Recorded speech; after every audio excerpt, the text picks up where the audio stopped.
پٹھیکا حلقہ لچراٹ کے گاؤں آرلیاں میں پیپلز پارٹی کو دھچکا۔ خواجہ غلام سرور بانڈے کی قیادت میں سینکڑوں لوگ پیپلز پارٹی اور پی ٹی آئی کو چھوڑ کر مسلم لیگ نون کا حصہ بن گئے۔ نئے شامل ہونے والوں کو پیر سید مرتضی علی گیلانی نے ہار پہنا کر خوش آمدید کہا۔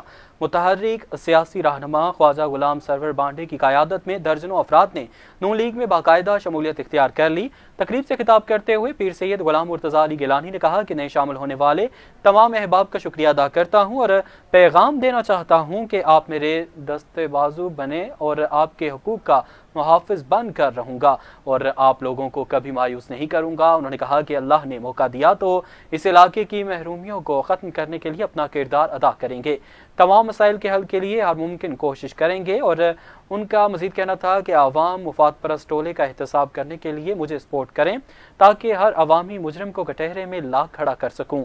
مسلح افواج پاکستان کی موجودگی میں بھارت میلی آنکھ سے پاکستان کی طرف نہیں دیکھ سکتا، کشمیری افواج پاکستان کے ساتھ کھڑے ہیں۔